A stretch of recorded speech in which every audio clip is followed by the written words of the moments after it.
Tornano domani in sella i Baby Bike per raccogliere fondi per l'Onlus Team for Children. Quest'anno il Serpentone Rosso mira ad abbattere il muro delle 2000 presenze, con un ricavato superiore ai 21.500 euro raccolti nel 2015. Il percorso sarà il medesimo della passata edizione e consigliamo pertanto a chi dovesse passare con un veicolo di percorrere le seguenti strade alternative. Strada provinciale 38 dell'anziché strada provinciale 89, strada provinciale 98 dell'anziché strada provinciale 60 e via Sant'Antonio anziché della strada statale 250, in modo di non trovarsi bloccati in mezzo al serpentone.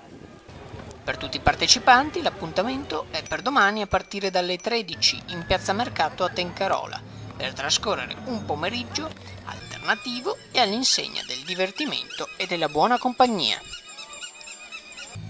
Zwischenbar Channel, Selvazzano dentro.